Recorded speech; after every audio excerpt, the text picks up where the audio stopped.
Palakpakan po natin ang Diyos. Sa umaga pong ito ay dala ko po tayo sa mensahe ng Panginoon dito po sa aklat ng Matthew chapter 5 verses 21 to 25. Tumayo po tayo bilang paggalang natin sa salita ng ating Panginoon. Nais ko pong basahin sa magandang balita Biblia. Narinig ninyo na sinabi sa inyong mga ninuno, huwag kang papatay. Ang sinumang pumatay ay mananagot sa hukuman. Ngunit sinasabi ko naman sa inyo, ang sinumang napupuot sa kanyang kapatid ay mananagot sa hukuman, ang humahamak sa kanyang kapatid ay mananagot sa kataas-taasang kapulungan ng mga Hudyo, at sinumang magsabi sa kanyang kapatid, ulol ka, ay manganganib na mapaparusahan sa apoy ng impyerno. Kaya't kung mag-alay ka ng handog sa dambana para sa Diyos, at naalala mong may sama ng loob sa iyo ang iyong kapatid, iwan mo muna ang iyong handog sa harap ng dambana at makipagkasundo ka sa kanya. Pagkatapos magbalik ka at maghandog ka sa Diyos. Kung may ibig magsakdal sa iyo, makipag-ayos ka agad sa kanya bago makarating sa hukuman ang inyong kaso. Kung hindi ay dadalhin kanya sa hukom at ibibigay ka nito sa tanod at ikukulong ka naman sa bilangguan. Tandaan mo, hindi ka makakalabas doon hanggat hindi mo nababayaran ang kahuli-hulihang barya na dapat mong bayaran. Pagpalain ng Panginoon ang kanyang masalita na ating po nabasa sa hapon po ito. Maaari na po kayo umupo. Mula po sa talatang ito ay nais ko pong bigyan ng paksa ang mensahe ng Panginoon. Restoring broken relationships.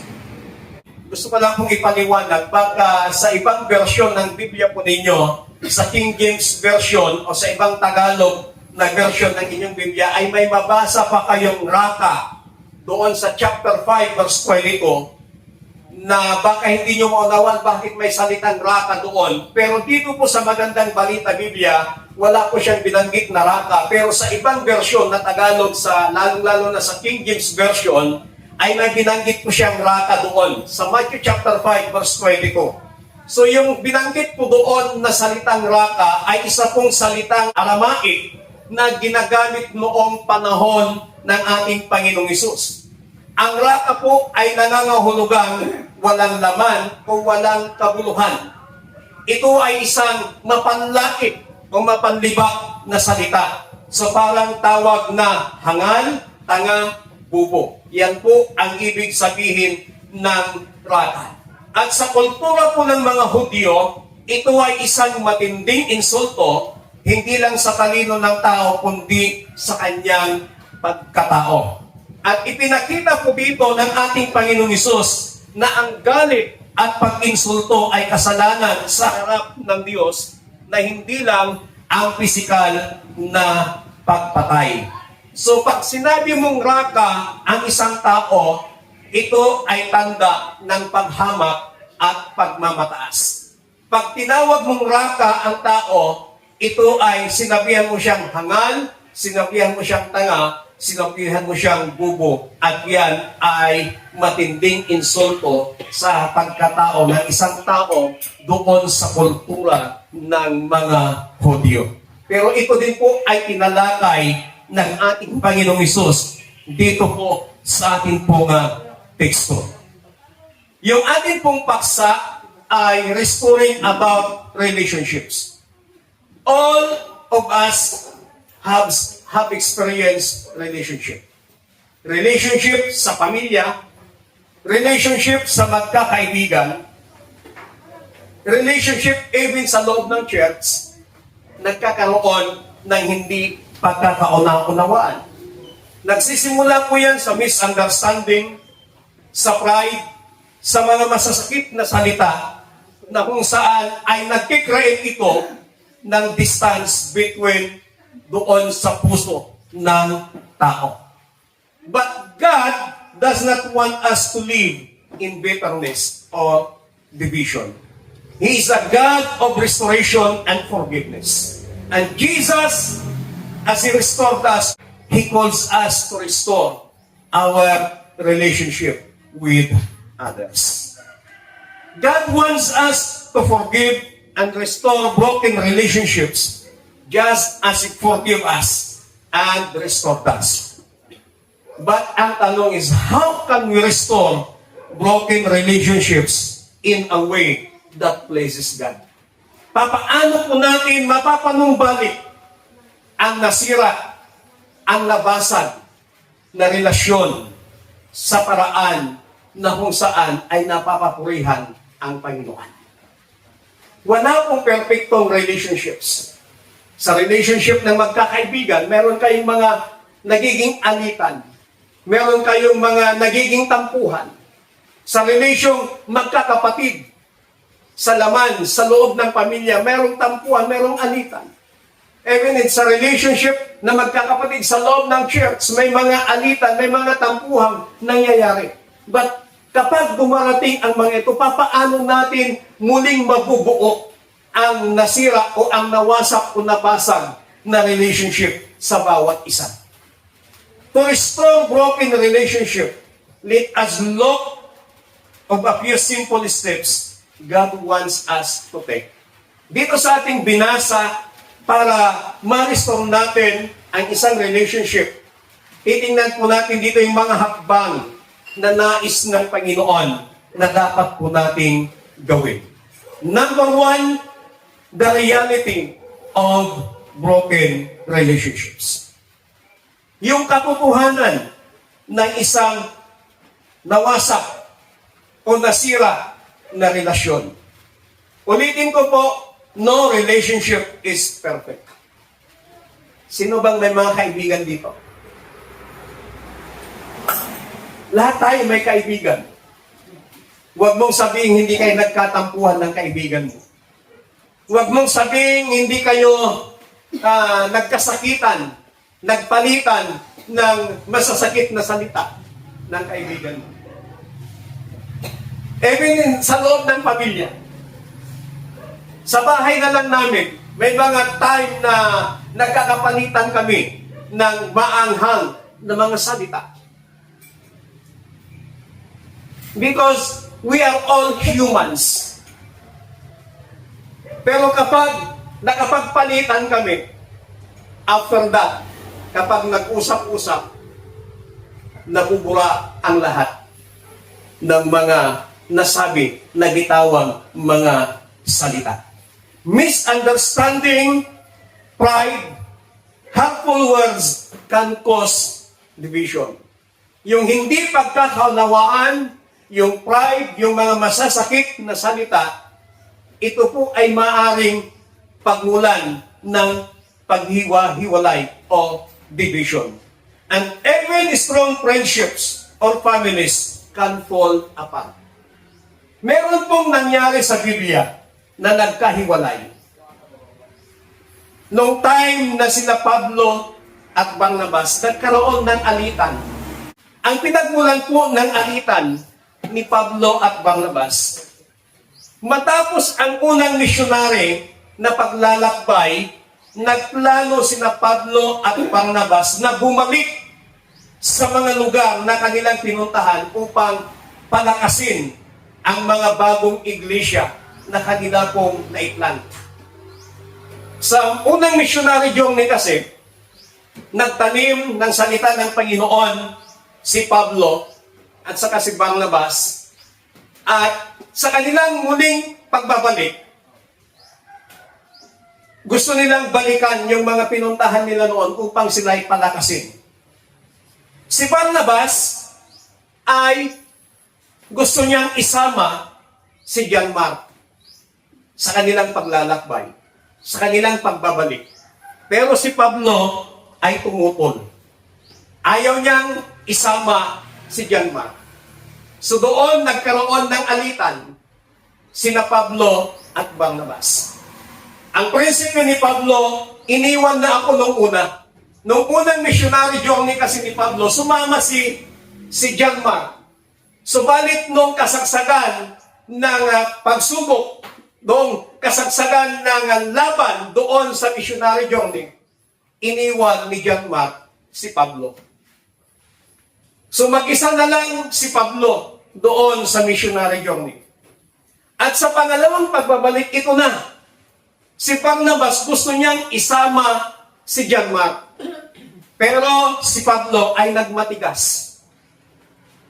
Kahit anong gawing pakiusap ni Barnabas, nagmatigas si Pablo. May pride si Pablo.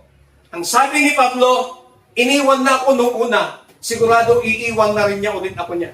Ginawa na niya nung una, gagawin na naman niya ulit. So dito po, habang binabasa ko po ito, nagkaroon na ng judgmental spirit si Pablo kay John Mark. Kung nagawa na ni John Mark nung una, gagawin niya ulit yan. Kaya hindi nagkasundo itong dalawa, ang nangyari, nagkahiwalay.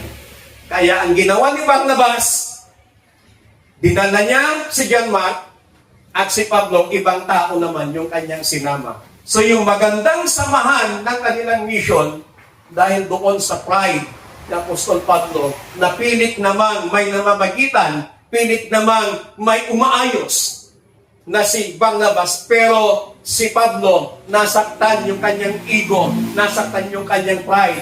Kaya ang nangyari, nagkaroon ng alitan at nagkaroon ng paghihiwalay. So yun po yung nakakalungkot na nangyari po sa buhay ni na Pablo at Barnabas. Broken relationships hinders our prayers and peace. We cannot be right with God if we refuse to be right with others. Ulitin ko, wala pong perfectong relationships. Even sa grupo ng mga pastor, sa anumang organizations, meron pong mga alitan, meron pong mga tampuhan, lalo na iba-iba po yung opinion, iba-iba po yung stand, at dahil doon, nagkakaroon ng hindi pagkakaunawaan. Noong nakaraang Friday po, kami po ay naimbitahan ng isang seminar, at ang conference nito is about End Times Conference. Noong ipinaalam sa akin si Pastor Anisle, hindi ko nireplyan yung pastor na nagpaalam sa akin. Noong ipinaalam sa akin si Pastor Lerma, hindi ko rin nireplyan yung nagpaalam. Kasi nakita ko, itong topic na End Times, very controversial, at marami ng mga naghiwa-hiwalay na mga grupo because of this conference, na mga End Times Conference. So, sa madaling salita, dahil kakilala ko yung pastor na personal na nag-imbita sa akin, dumalo po kaming 4. Pastor Anisle, yung mag-asawang Pastor Malana, tapos ako. Dumalo po kami. Pero nung umpisa pa lang, iba na. Meron nang lumalabas na ibang teaching. Sabi niya, yung preacher, si Jesus ay nagpakamatay. Ngayon, dahil alam kong Bisaya, itong speaker, nagkamali lang siguro to because sa kanyang pagiging Bisaya. Pero paulit-ulit na sinasabi niya na si Jesus ay nagpakamatay, nagre-react na ako sa aking upuan. Gumaganon na ako. Tapos marami pa siyang binanggit na ang pinaka-lowest na ginawa ni Jesus ay salvation. Nako, umiiling na ako. Na yung mga iba na andon, amin sila ng amin. Hindi nila alam yung kanila pong pinapakinggan. Kaya ang sabi ko, ba't sinabi niyang pinaka-lowest na ginawa ni Jesus is salvation? Ang sabi ng Bible, the greatest miracle na ginawa ni Jesus ay ang kaligtasan ng salvation. Pero sa kanya, pinaka-lowest. At meron siyang ipinakitang pangyayari yung paglinya-linya ng mga planeta. 2017 na nangyari yun. Ipinakita niya at sinasabi ng Biblia kung sino man ang nakakita sa linya ng mga planet na yan, the prophecy is fulfilled. Nagre-react na ako, hindi na ako mapakali. Nag-aantay lang ako na mag-raise siya ng tanong. Pero I believe, hindi siya magre-raise ng tanong. Dahil kapag nag-raise siya ng tanong, magkakaroon ng debate, magkakaroon ng iba't ibang mga opinion. Kaya pagkatapos nun, sabi ko, sa isip ko, total, libre lunch naman. Tapusin ko lang to after lunch. Tapos yayain ko tong tatlong kasama kung ayaw pa nilang sumama, iwan ko na sila dito. Ngayon pagkatapos kumain, habang nakapila, nilapitan ako ng pastor, yung speaker. Tapos nakipag-usap. Pagkatapos kumain, nakatingin sa akin yung tatlong pastor na kasama ko. And then sabi nila, anong masasabi mo, pastor? Kanina pa ako nagre-react. Gusto ko nang umalis. Tara, magpaalam ka na. So gumawa ko ng way para magpaalam. Hindi na po namin tinapos. Kaya habang kami nasa sasakyan, ito na yung sinasabi ko na pagdating sa mga ganitong conference, napakadelikado. At marami dito, sabi pa niya, na dahil sa mga teaching na yan, nabalitaan niya na sa Pangasinan, nang sabi niya, maraming mga grupo naghiwa-hiwalay dahil sa teaching, katuruan na dala-dala ng ibang mga pastors. Kaya nung nag-usap kami ni Pastor Alex, sabi ko sa kanya, ito lang sinasabi ko, na kaya hindi kita nire-replyan, kaya hindi ko pinapayagan si Pastor Lerma, kaya hindi ko pinapayagan, kaya hindi ko nire-replyan yung pastor na nag-iimbita sa akin na pinapaalam kanya sa akin kasi nung isinid niya yung topic, delikado na to. Tapos sa isip ko, totoo yung nangyari. Kaya kung wala kami, baka tinapos no itong seminar na to. At kung dalawa lang kayo ni Pastor Lerma, iwan ko baka natangay na kayo o napaniwala na kayo sa sinasabi niya. So, napakahirap po. Doon po nagkakaroon ng confusion sa bawat isa. At dito po, sa isang religion, may kanya-kanya po tayong pananaw. Sa loob ng church, may kanya-kanya po tayong pananaw. Sa isang grupo, may kanya-kanya pong pananaw. Hindi po pare-pareho ang opinyon. Hindi po pare-pareho ang pananaw ng bawat isa. May kanya-kanyang stand po yan. But, kung gusto ng kaayusan sa isang grupo, kailangan sundin kung ano yung pananaw na para sa ikagaganda at ikabubuti, ikasasaya ng isang grupo. Huwag nating tularan at this time yung ginawa ni Apostol Pablo na nagmatigas. Huwag nating tularan yung ginawa ni Apostol Pablo at this time na hinusgahan na niya si John Mark, na ginawa na niya nung una, gagawin na naman niya sa pangalawa, gagawin na naman niya sa pangatlo. Hindi niya binagyan ng pagkakataon si John Mark na patunayan ang kanyang sarili doon sa mission na pinapagawa sa kanila ng Panginoon. Mabuti pa si Barnabas, binigyan niya ng pagkakataon si John Mark na isama sana nila pero umayaw si Pablo. Pero nung isinama ni John Mark, naghiwalay si Barnabas at saka si Pablo, sinama niya si John Mark. Tingnan po natin, naging matagumpay ang mission ni na John Mark at saka si Barnabas. At dumating yung time na kinailangan din ni Pablo yung tulong ni Barnabas. So ano pong ibig sabihin nito?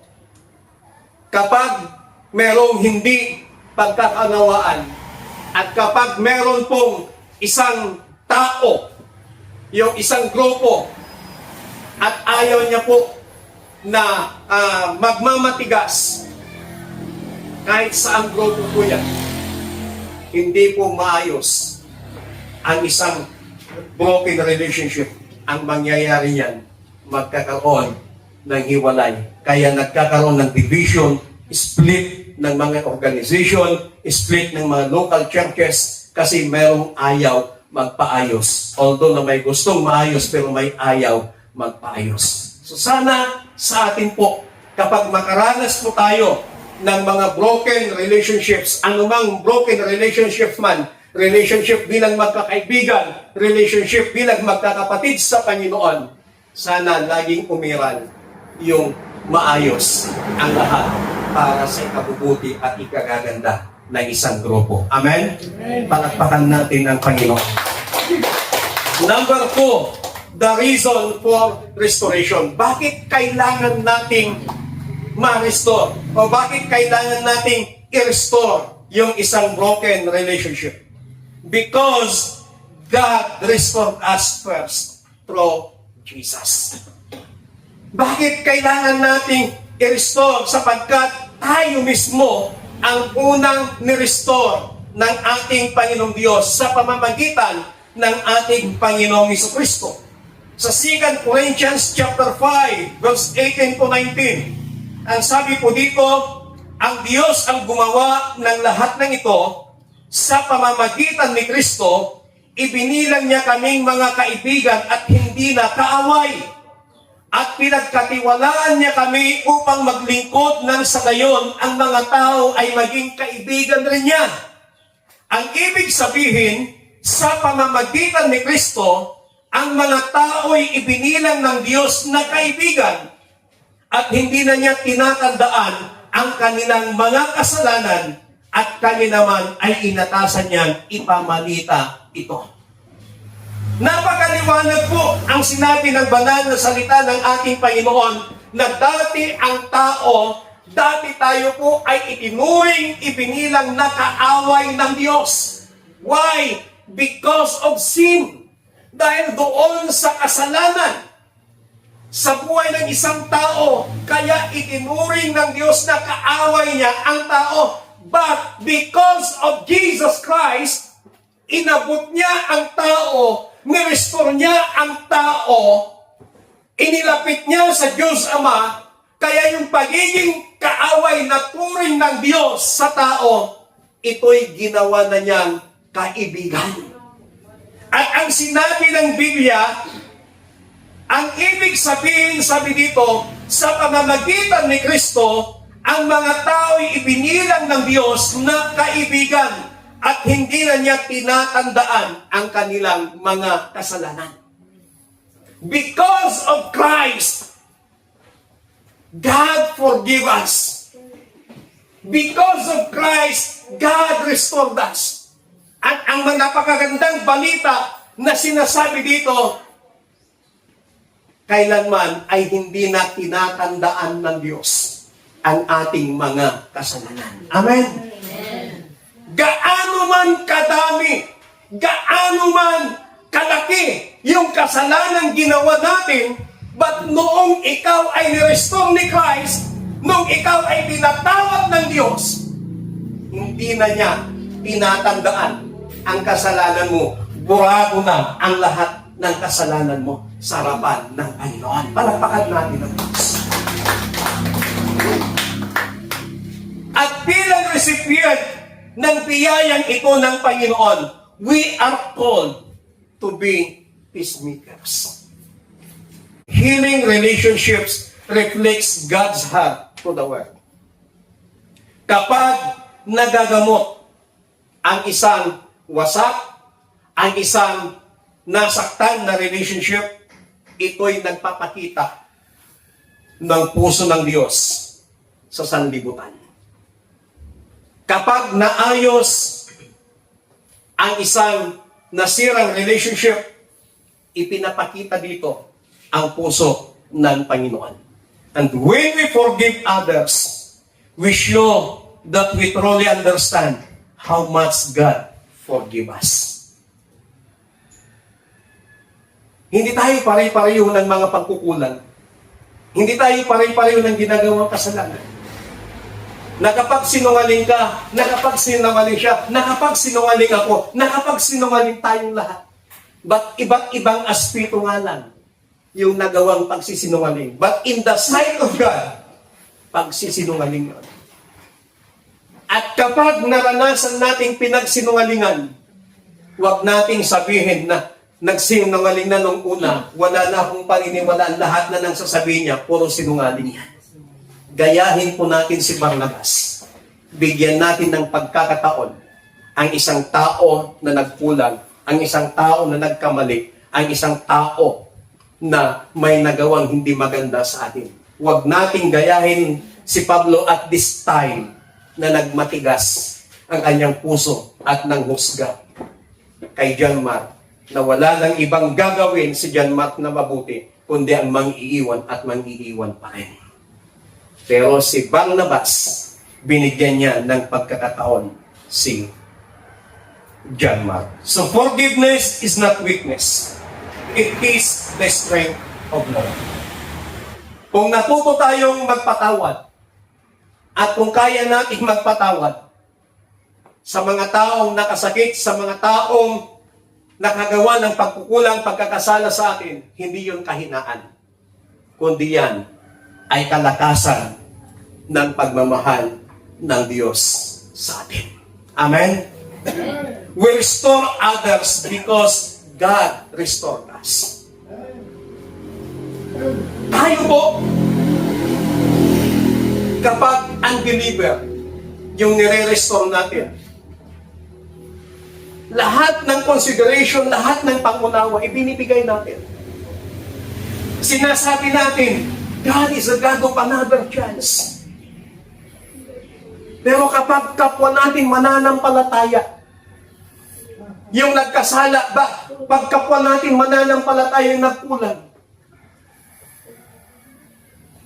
parang napakasarado yung consideration natin sa taong yan. Pero pag unbeliever, ginagawa natin ang lahat para ma-restore natin siya sa Panginoon. So mas lalong ganon din po sanang gawin natin kapag may mga kapatid tayo na nakasakit, kapag may mga kapatid tayo na nakagawa na hindi maganda sa atin. Kung paano yung consideration, kung paano yung pangunawa, kung paano yung ginagawa nating pag-restore sa mga unbeliever, ganon din sana ang gawin natin sa kanila. Amen. Amen. Lahat po tayo may pagkukulang, lahat po tayo may pagkakamali. Wala pong perfectong tao. Wala pong perfectong relationship. But, God restored us first. Una tayong ni-restore ng Panginoon.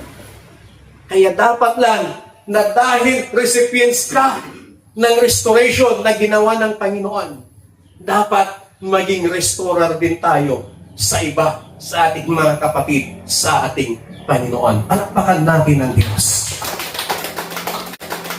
Pangatlo at ang panghuli, the road to restoration. Ano ba, paano ba yung ating gawin para magkaroon ng restoration? Number 1, pray. Manalangin ka.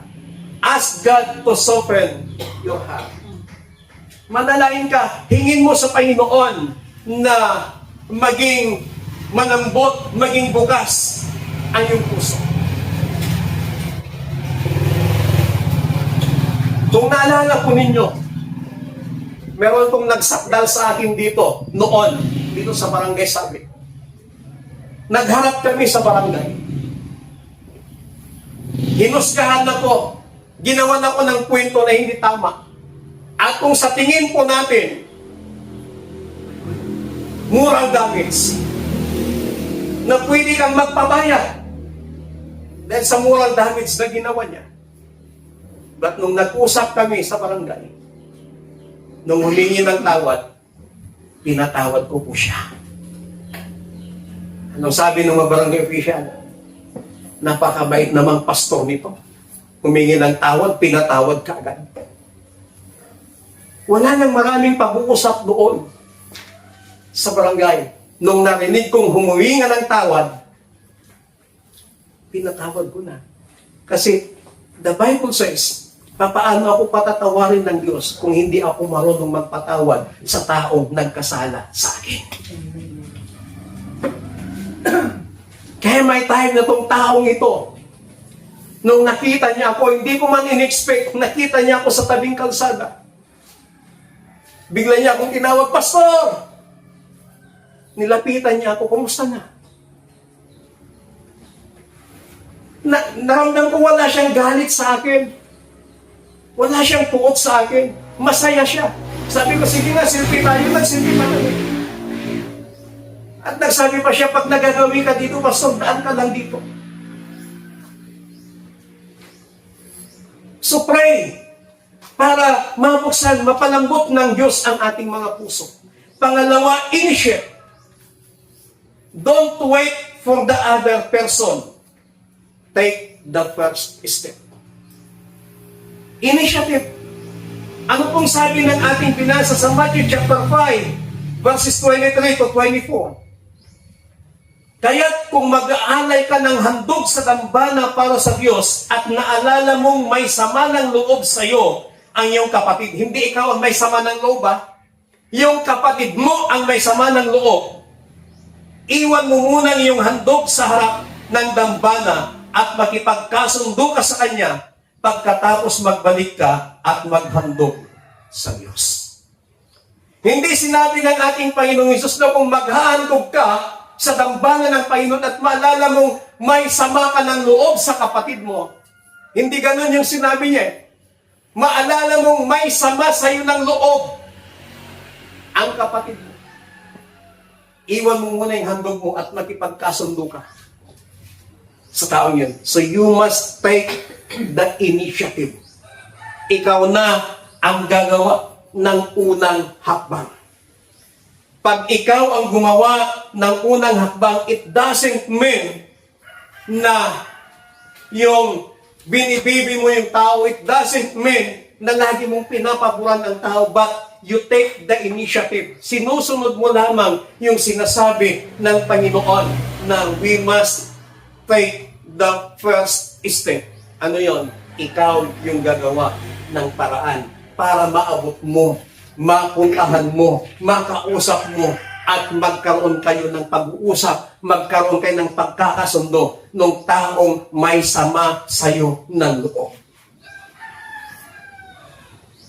Hindi niya sinabi na kapag ikaw ang may sama ng loob sa tao, kundi yung taong may sama ng loob. Kung maalala mo na may taong may sama ng loob sa'yo, iwan mo muna ang handog mo at puntahan mo yung taong ito at makipagkasundo ka. Don't wait for the other person. We must take the first step, initiative. Kasi kung mag-aantayan kayo, walang mangyayari yan. Kung paiiranin ninyong dalawa, paiiranin natin ang pride, ang ating ego, walang mangyayari. But if we want to restore a broken relationship, ikaw, ako, tayo ang gagawa ng initiative, unang hakbang para ma-restore yung relationship. Amen? Amen. Speak in love. Magsalita ng may pag-ibig. Listen, matutong makinig. Matutong magpatawad. At laging magpakumbaba. Kung gusto nating ma-restore ang nawasa, nasira na relationship, magsalita ng pag-ibig. May mga time na sa mga biruan natin,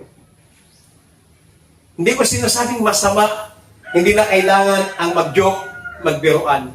But may mga pagkakataon na sa biruan natin, nakakapagbiro tayo nang nakasakit tayo ng damdamin ng ating kabiruan. Hindi natin alam yun. Sa tingin mo, biro lang yun, pero para sa kanya, pinersonal niya yun.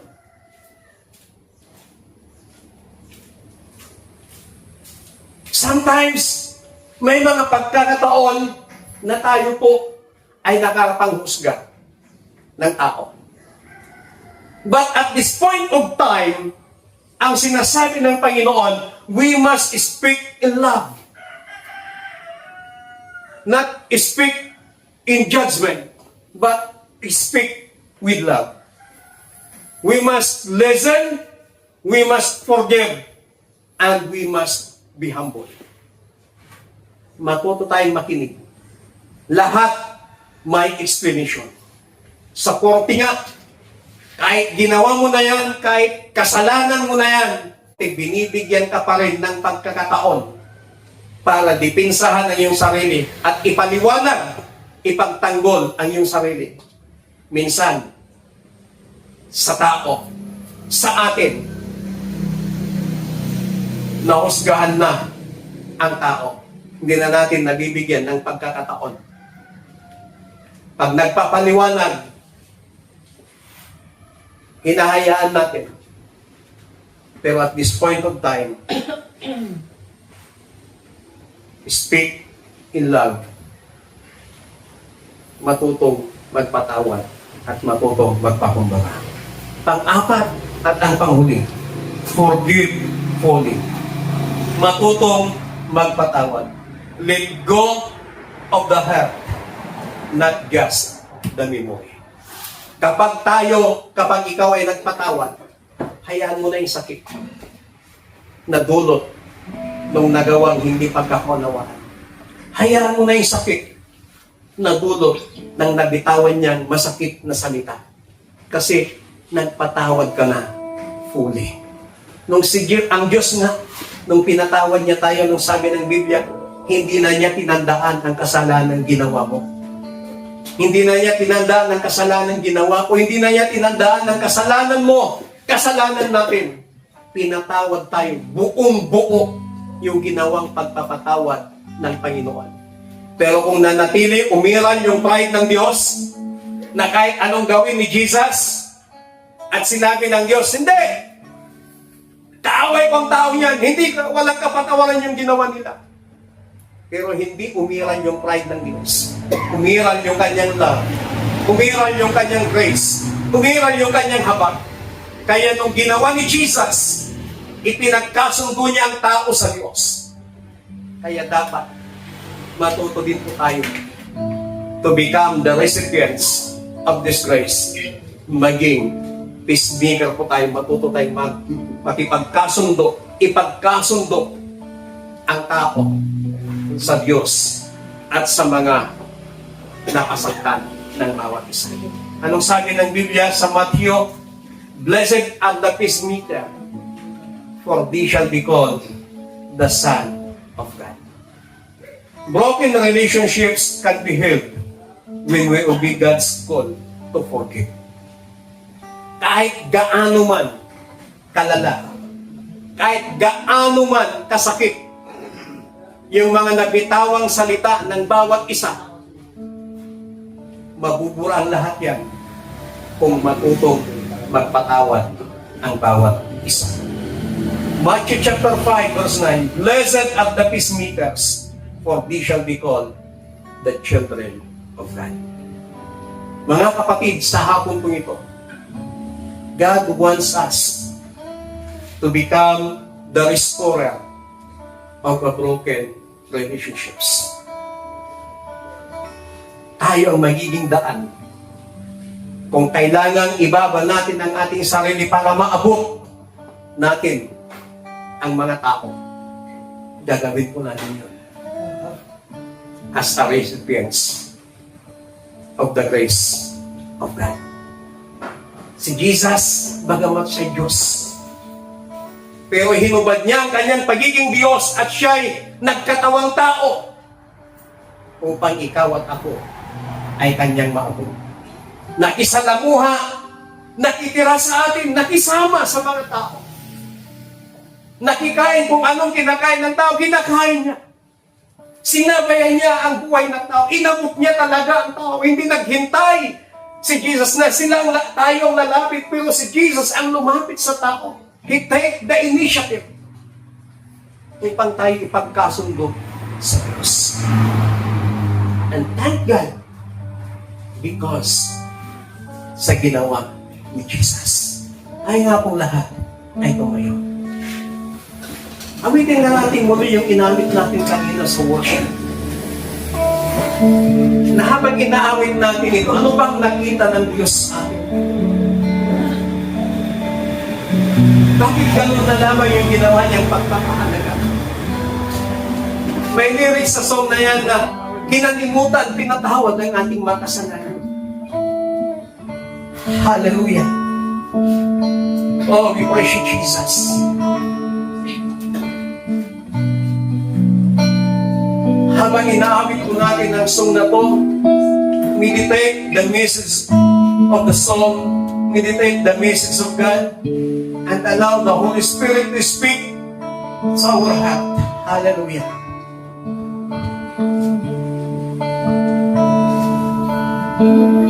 Nakita mo akin ay dinais mo. Hallelujah. Ako'y nakalang ako. Ang pinili mo dahil sa madilim kong daan. Tinawag ang aking pangalan. Tinawin ang kasalanan ko. Hallelujah. Kahit di kailangan.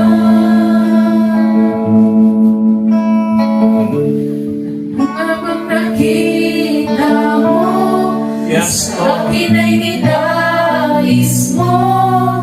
Di ko Hallelujah. inakalang ako. Ang pinili mo, kahit sa madilim kong daan. Tinawag ang aking pangalan. Hallelujah. Naging ang kasalanan ko. Kahit di kailangan.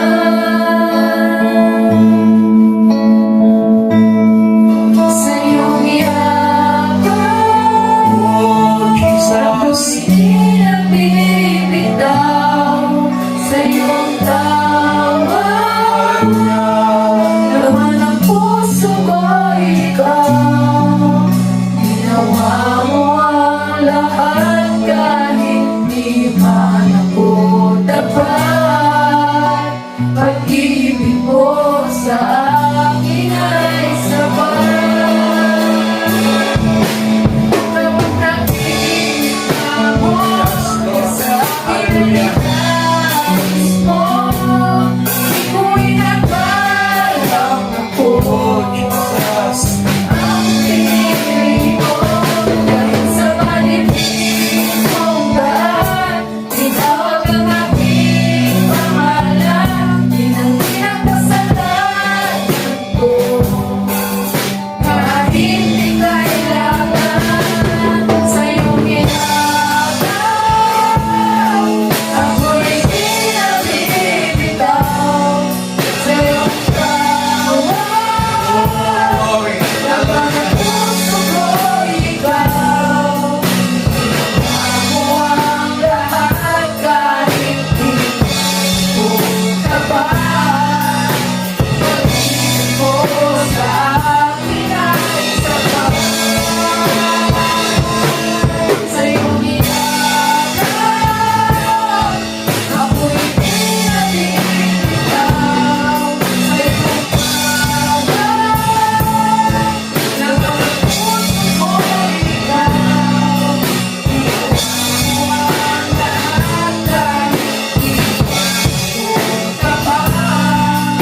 Pag-ibig mo sa akin ay sapat. Kapatid, sa hapon ito, nawa, i-desire ng ating mga puso na maging daluyan tayo, maging instrumento tayo ng Panginoon to restore a broken relationship with others. Hallelujah. Oh, we praise you, Jesus. Father, in the name of Jesus, give us a humble spirit. Give us a humble heart. Help us to forgive. Help us to bring healing. Help us to bring restoration sa anumang nasira, sa anumang nawasak, sa anumang nabasa na relationship. Panginoon, hindi namin ito kaya. Hindi namin ito kaya, Panginoon. But we need your Holy Spirit upang kami makasunod sa nais mong gawin sa aming buhay. Panginoon, basagin mo ang aming mga puso. Basagin mo ang aming mga buhay. At bigyan mo kami ng puso at espiritong mapagpakumbaba sa inyong harapan.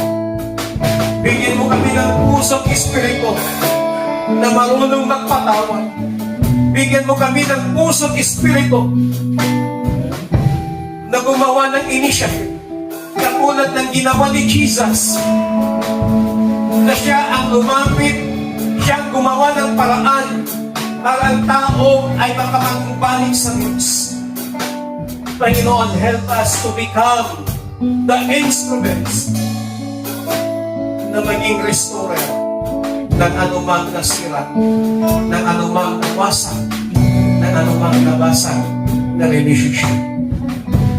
Panatilihin mo sa aming mga puso ang kapayapaan, kagalakan na nagmumula sa aming Panginoong Isus.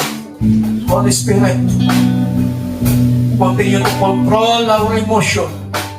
Continue to control our lives. Kung sa aming sariling pagkatao, hindi namin kaya, napakahirap gawin. But as your son and daughters of God, walang mahirap sapagkat ikaw mismo ang nag-restore sa amin. Kaya dapat maging instrumento din kami na magkaroon ng restoration sa anumang relationship na nasira. Na hindi kami magulat sa nangyari kina Pablo at Barnabas na nagkahiwalay ng landas dahil lamang sa pride. But Lord, help us. Strengthen us now. Continue to cover us with your precious blood. Tuloy kang kumilos sa bawat isa. Salamat po kung aming panalangin sa pangalan ni Jesus. Amen. Palapalan ko na po kayo.